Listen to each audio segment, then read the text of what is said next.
Assalamualaikum warahmatullahi wabarakatuh. Jumpa lagi bersama Yuda. Kali ini saya ingin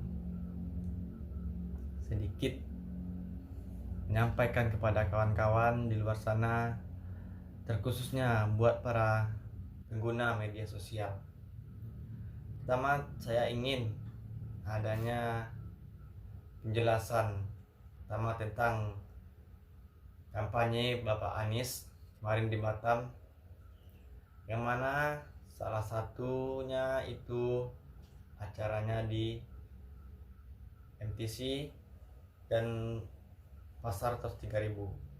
Sedangkan untuk sholat Jumat beliau mengambil tempat itu di Masjid Riyadh, yang mana ada salah satu lah atau sebagian dari mereka yang menyampaikan ketika beliau di masjid, beliau berkampanye. Ini yang perlu kita luruskan.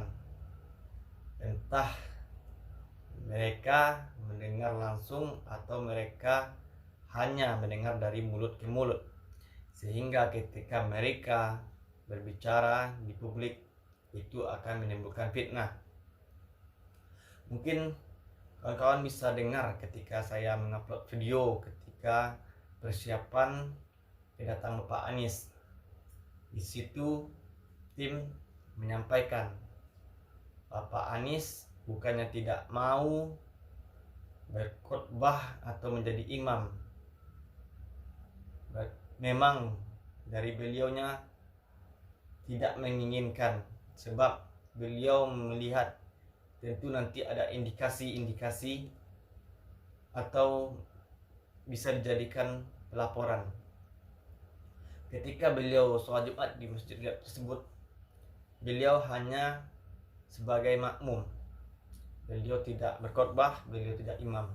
Sebetulnya beliau mampu untuk menjadi khotbah, mampu untuk menjadi imam, namun beliau tahu batas-batasannya.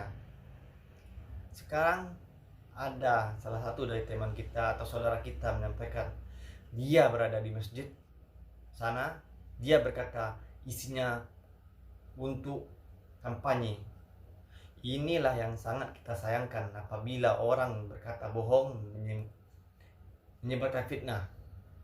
Jelas ketika itu beliau tidak berkhotbah, beliau tidak menjadi imam. Dan ketika itu memang ada sambutan atau pidato beliau di mimbar, namun sambutan itu tidak ada unsur kampanyenya. Sebaiknya kita tahu juga apa itu kampanye. Pertama, memakai atribut. Yang kedua, mengajak memilih atau berpihak.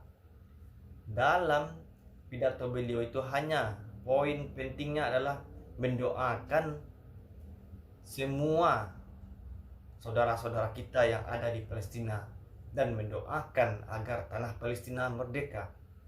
Jadi jangan dipelintir-pelintir. Terkesan adanya antusias dari warga, dari jamaah, dan menyorakin beliau. Itu bukan dari beliau sendiri, itu real dari masyarakat. Jadi tidak bisa dikatakan itu bentuk kampanye. Namun kita harus cerdas dalam menangkap sesuatu informasi. Jangan kita terlalu memakan semua informasi itu dalam-dalam, sehingga kita tidak mencerna itu apakah informasi itu betul atau tidak. Satu lagi, kita jangan sampai menyebarkan fitnah, berita bohong. Itu menyebabkan demokrasi kita tidak baik. Kalau memang ingin demokrasi kita baik, sebarkan berita-berita benar. Silahkan berdebat, beradu gagasan, tapi jangan menyebarkan berita bohong. Kita bisa telusuri, jangan kita sampai membuat-buat. Itulah kuncinya. Saya sangat terkesan pada kawan tersebut. Mungkin nanti saya akan lampirkan nanti bentuk settingan Ini saya menyampaikan itu adalah dalam bentuk fotonya nanti, yang mana kawan tersebut atau saudara kita itu dia berkomentar di Facebook saya dengan menyampaikan, nanti akan saya sampaikan fotonya. Nah, tapi kita akan menutup orangnya agar tidak menimbulkan suatu yang tidak enak. Kita menutupi mereka, cuman jadikanlah poin pembelajaran bagi kita. Jangan sampai kita berfitnah, menyebarkan berita bohong untuk hanya kepentingan politik. Itulah pentingnya kita perlu menjaganya. Dan tentu sebagai kita memilih, kita harus melakukan perbandingan.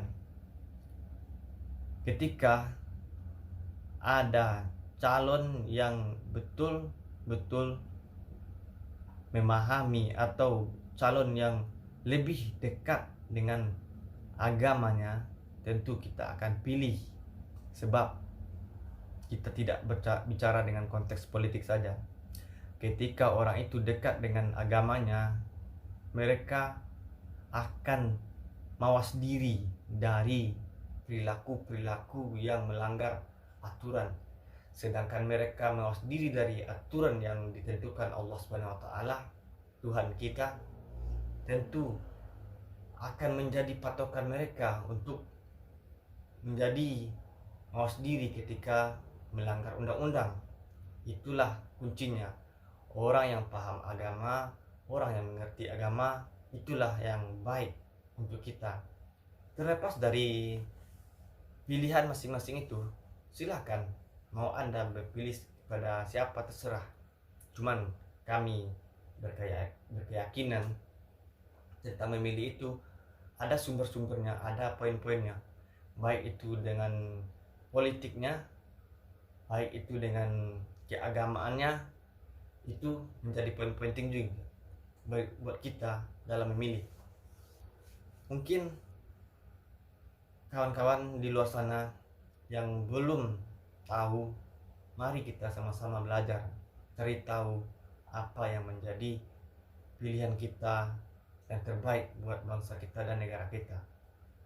Mungkin itu saja dari saya, dari pemuda yang mencintai demokrasi yang berjalan jujur dan adil.